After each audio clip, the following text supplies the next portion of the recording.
welcome to my channel. What's up everybody? My name is Amanda. You may know me as MandoBug on Instagram, Ravelry, MandoBug Crafts on Facebook. Links to everything will be in the description box below. Today I have a work in progress video for you, or WIPS. I have a WIP video, a WIPS video. The first work in progress I have going on is the cutest sweater for my son Jack. So, this sweater is so adorable, and I have to kind of fix it on the needles because I'm knitting it inside out. I will explain that. The cable that I have the pattern on isn't very big, so it's kind of bunching at the bottom.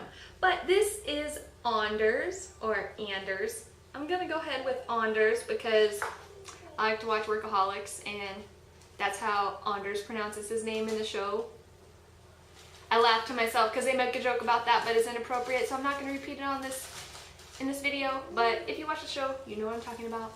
If not, I will ask me in the comments and I'll reply. So this is Anders, and it is a pay-for pattern on Ravelry, and it is super cute. I'm making it in the largest size, which is 18 to 24 months, because if you've seen Jack recently, I got a pudgy boy. He is healthy, but pudgy. I'm knitting it out of Malabrigo Arroyo, in the green is Fresco y Seco, and the white is Natural. So if you've never seen this sweater before, it is green like this all the way down into the color work, and it starts blending into this white, kind of in this nice pixelated pattern. And I'm just about at the point where I start knitting some color work trees. They're very reminiscent of pine trees or Douglas fir trees, more pine trees. Well, aren't those the same tree? I'm not a tree expert, I don't know. I should ask my husband. He worked on a Christmas tree farm a couple times, so he would know. But it's a super cute pattern. I haven't done color work in a while, so, and I don't know. I think I'm doing okay. I have the Op Art sock book, which is in storage, but I remember when I was reading it, it's nothing but color work socks. And there's different color work techniques like the mosaic slip stitch knitting, but there's also actually stranded color work in there. And they were saying you should knit your color work inside out because it helps give you a little bit of length to your float to help give you a nice stretchy give, because just like a sweater with socks, you don't want it to be too tight. You want the garment to have a little bit of give to it. So I've been knitting it inside out like this, where it looks like this when I knit it. So you see the inside here, and I'm knitting and knitting, but really it's inside out. It's hard to show you that because to really get an idea, you'd have to be over my shoulders. But I just hold it inside out when I'm knitting and knit, knit, knit, knit, knit. So it gives you just a little bit extra to travel, and it helps you keep a loose gauge. So far the floats are going well. So I'm happy. I'm happy with the way that it's knitting up so far. The chart and the pattern's really easy to follow. The pattern itself has some really cute, like, I don't know if they're hand drawn or if she had someone draw them for her, but the design, there's some really cute little just art detail in the pattern. It's a visually pleasing pattern to look at because it's like decorated, it's got a cute little style to it. I enjoy it. And something else that's really nice about this pattern is there are buttons right at the top, so it's really easy to get on and off your child's head, and you can put the buttons in the back like that, or you can have them in the front. Either way, because the color work pattern does go all the way around the bottom. So, one thing to note about this pattern though is it tells you, you know, US size 5 or 6 needles to meet gauge, but it doesn't tell you which needle to start with. And I'm not the kind of person to read a pattern all the way through, so I didn't realize until I got to the color work that it said switch to the larger needles. Well, I thought that the smaller needles would be for the ribbing, but I was wrong. So I was knitting with the larger needles already. So I started with the US size 6, which I was meeting gauge at, and then when I got to the color work, I bumped up to US 7, and I think that's just another tip to help keep the color work nice and loose. So I'm doing it on US size 6 and 7s. But I wish I would have known in advance, because I probably would have liked the fabric a little better on 5s and 6s, but it's not the end of the world. Another work in progress that I've been working on is a sweater for Emily. So I can't make a sweater for Jack without making a sweater for Emily. I would feel too guilty. So I'm knitting Emily Flax by Tin Can Knits. So Flax is a free pattern on Ravelry, and they have sizes all the way from small newborn up to adult. And for Emily, I'm knitting the size, you hear Jack? Jack. I'm knitting Emily a size 2 to 4 years because she is just about in 2-year size clothes right now, and I want it to be able to pull over other clothes. So I figured 2 to 4 would work really well. Plus, it means it will probably fit her next year. I'm knitting her sweater out of Driftwood Calm, which is a single ply worsted weight. And this is in the colorway Angel. It's very variegated. It's got pinks and lavenders and purples and just very rich purple colors, and of course it's got some white spots. That's why I went with Flax for this yarn. It's so busy that I'm not sure if I knit it in any sort of texture that it would even show up. So I think this kind of variegation lends itself well to mostly plain stockinette. There is ribbing down the sleeves, and now that I've split for sleeves, I've decided to modify the pattern. So the stitches that you cast on under the armhole, I'm also knitting those in garter stitch. So it should be garter stitch down the sleeves and then a small little panel down the side. So I think this will be good. I wish this had buttonholes, but dressing a 2-year-old is a lot easier than dressing a 8-month-old, so I don't think the buttons are as necessary, but it would make it easier. And I think this sweater is going to knit up really quick. I haven't spent nearly as much time on this one as I have on the Anders sweater, and this is being knit on US size 8, so it's flying by. These next 2 WIPs are my design. I showed you guys the prototype of Halloweb in my last finished objects video. So now I'm actually working on changing that section I mentioned and writing the pattern up, making the charts, and it's slow going. It's a lot of work. I'm having a hard time trying to figure out how to create these charts because the charts are too big to keep on one page, and so I'm trying to condense them down, which means I have to mark certain areas as repeated, and it's proving to be a little bit difficult. I have Lindsay testing the lace weight right now. She's kind of working through it, and you know, we were talking about how I was like, do you think this is too daunting to look at? Is this easy to follow? What are your opinion? And she's like, well, what do other people do? And I was like, I've never seen anyone write a chart like this before, so I think I'm in uncharted territories. If you have seen a chart that you can share with me for free, because it's not paid for, because I don't want anybody doing any sort of copyright thing to try to help me out. But if you know of a crochet chart that has certain sections of it that are repeated, please share that with me in a comment below on Ravelry, however you find is best to contact me, because I would be interested in seeing what some other people have done. Otherwise, I'm just going to keep it the way I have it, and we'll see how that goes when I get it out to testers. So anyways, this is the fingering weight version, and I have changed this first section here, and I've added the beads, so it's nice and beaded, and also you can see that the shape has changed. I've added more increases, so it's easier to wrap this shawl around your shoulders. I was noticing with my prototype that it works for my shoulder width, but if you had a larger shoulder size, it might not wrap around very well. I think that this increase will give a better shape overall to the shawl to give it a nicer fit.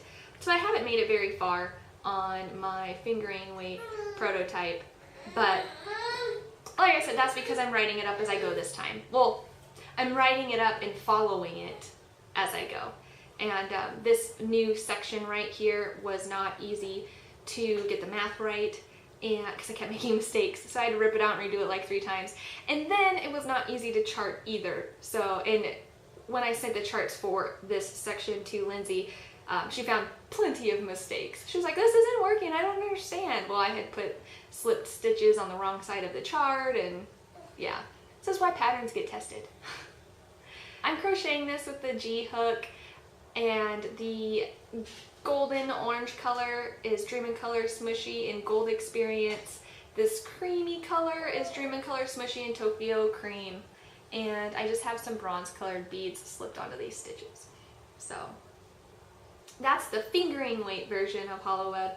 And I've also been working on a lace weight version of Halloweb. I've been working on the lace weight version at the request of my friend Lindsay. And this is how far I am on the lace weight version.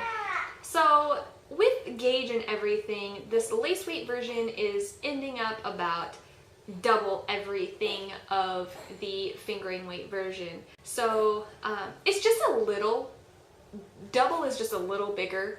So you can see this section is just a little bit bigger than the fingering weight version, but not by too much.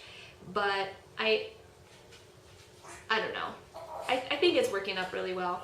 This purple I have is Lorna's Laces Helen's Lace, and I do not know the colorway. This was yarn that I swapped with Lindsay. And then this green is Shibui Knits Sema, and I believe it's a merino alpaca blend, and it is in the colorway either apple or crisp apple. I think it's just apple though. And I'm using light purple beads. I think, can I hide that? This purple, Lindsay already made a lace weight shawl with these purple beads for her mother-in-law, I believe. I swapped some yarn and got these from her, and I was planning on making the lace weight out of a solid color until I realized for a pattern I probably should have the pictures be a shawl that is exactly as the pattern's written, so 2 colors with beads. So, and since it's Halloween inspired, this lime green is perfect. Purple and lime green. So I've been working on these. It'll be interesting. Lindsay's following this lace weight pattern, and it's quite different from the fingering weight. I thought they would be real similar. I thought that the lace weight might just have like, oh, repeat this some more times, but it's actually turning out to be a completely different pattern. When I do publish these patterns, I plan on publishing them as separate patterns. So you either purchase the fingering weight or the lace weight, because I don't think they can be mixed together into one. So yeah, that's the Halloweb shawls I've been working on. Speaking of Halloween inspired things, I have Halloween socks on the needles. These are my Halloween socks. This pattern on the front is Driftwood Socks by Mina Philipp and I don't know, I didn't mention this before. If you are not aware, she has a podcast of her own called The Knitting Expat, and she also has tutorials on her channel. It's a very great channel. I just found it not that long ago. I've really been enjoying watching her videos, and she's pregnant, so I've been enjoying watching that journey too, because I know that I was recording podcast episodes when I was pregnant both times, and so it's really fun to hear about her pregnancy, especially not being the one pregnant. It's nice watching other people be pregnant and being able to not be pregnant anymore. Being pregnant back to back like that was, oh, I'm glad it's over. I'm knitting these out of, this main color here is Knitty and Color in Walking with a Ghost, and I'm really enjoying the way that it's pooling. This is not self-striping yarn, but it's giving some really nice stripes. They're not symmetrical, so asymmetrical stripes, but I think they're absolutely gorgeous. And can I just mention for a moment, because I feel like my lighting is on point, I bought some new lights. Podcasting with children is difficult. I'm sure you hear Jack in the background playing. Emily is taking a nap. I bought them in case I couldn't record during the day, that I would be able to record at night, but I decided to use them during the day as well to just give some extra light. And do you guys notice? Do you see a difference in my videos? Let me know down below if you notice a difference and you like it, because what I'm seeing on the viewfinder looks great. So hopefully it looks as good on camera too. So yeah, Walking with a Ghost. I have a special place in my heart for Knitty and Color. She has a color sense that I very I like it a lot. I enjoy it a lot. I saw on Instagram that she did some dyeing recently of a gothic garden. Like it was a gothic garden inspired, and I couldn't help myself and I purchased a mini skein set. It hasn't come yet, but I will be showing that to you guys when it gets here because yes, I had to have it. I had to. Just like I had to have these Halloween colors. She is known for very saturated colors, and it's absolutely gorgeous. So I decided to do a contrasting toes and heels in Dream in Color Smushy. I'll never be able to say that right. Dream in Color Smushy in Black Pearl. And I did the Fish Lips Kiss heel, not as an afterthought heel this time. I just went ahead and did them in the round, 2 at a time. So I'm just knitting up the leg, and I wish I had more black pearl left over to do the cuffs in black too, but I don't. I only had 17 grams, and I weighed. The heels and toes took 14 grams for my size feet. Now, I knit these as a 56 stitch sock since my 64 stitch socks were too big the last time I made them. So it may take you more than 14 grams for toes and heels if you have larger feet and knit more, have a bigger stitch size. But for me, it took 14 grams for toes and heels. So if you were wondering, I measured it because I wasn't sure I had enough. I was like, 17 grams, is that enough? I don't know. Let's try. And it was, but not enough for cuffs as well. So if you were wondering, now you know. I'm knitting these on ChiaoGoo circular red lace needles, size 0. Love the needles. These socks are so variegated. The Driftwood sock pattern doesn't really show up. You can kind of see those stitches that are past here. But not super. I like that it gives it texture because it does look different than the back. But nothing that's too standout. But it's nice to, I really don't enjoy a plain vanilla. It's too boring for me, so. So the last set of works in progress that I have for you are things that I'm making in preparation for craft fairs in November. So I'm trying to crank out as much as I can. I'm focusing on smaller projects that I think will be worth my time and effort for the price I can sell them at. So one thing I've been working on are these little Pokeballs. I'm using Red Heart to crochet these, and I just made the pattern up myself based on what a Pokeball looks like because it's a very simple ball with a little button. There are free patterns on Ravelry that you could follow. There are also pay-for patterns if you want to make something similar. I just make a half ball, 2 plain single crochet rows, half ball, 2 single crochet rows, add the black on one of the halves, whip stitch it together, 6 single crochet in a loop for the white button, slip stitch black around, and sew it down. How's that for a quick pattern? But I completed one. Jack has been loving chewing and drooling on it. Emily plays with it. The dogs play with it. This is not for sale, but I've been assembly line making these. I just crank out a couple half balls a night, and now I have 20 half balls that need to be seamed and stuffed. And I think these will go over well at the craft fair. They're a nice baseball size, and because I'm crocheting them at such a dense gauge, this is worsted weight Red Heart yarn on a USG hook, and it's very dense. They're really fun to throw. They're like little baseballs. I plan on making some softball size balls, but for now I'm just sticking to the baseball ones, trying to just do, you know, little crafts here and there while still crafting on my regular projects, because I start to get bored doing the same thing more than once. And especially since I'm selling these and not keeping them, it's hard to have a vested interest other than trying to make some extra holiday money. So that is all I have as far as works in progress. I hope you guys enjoyed this video. If you did, please give it a thumbs up. If you'd like to see more videos from me, make sure to subscribe. And in the meantime, guys, happy crafting. Bye!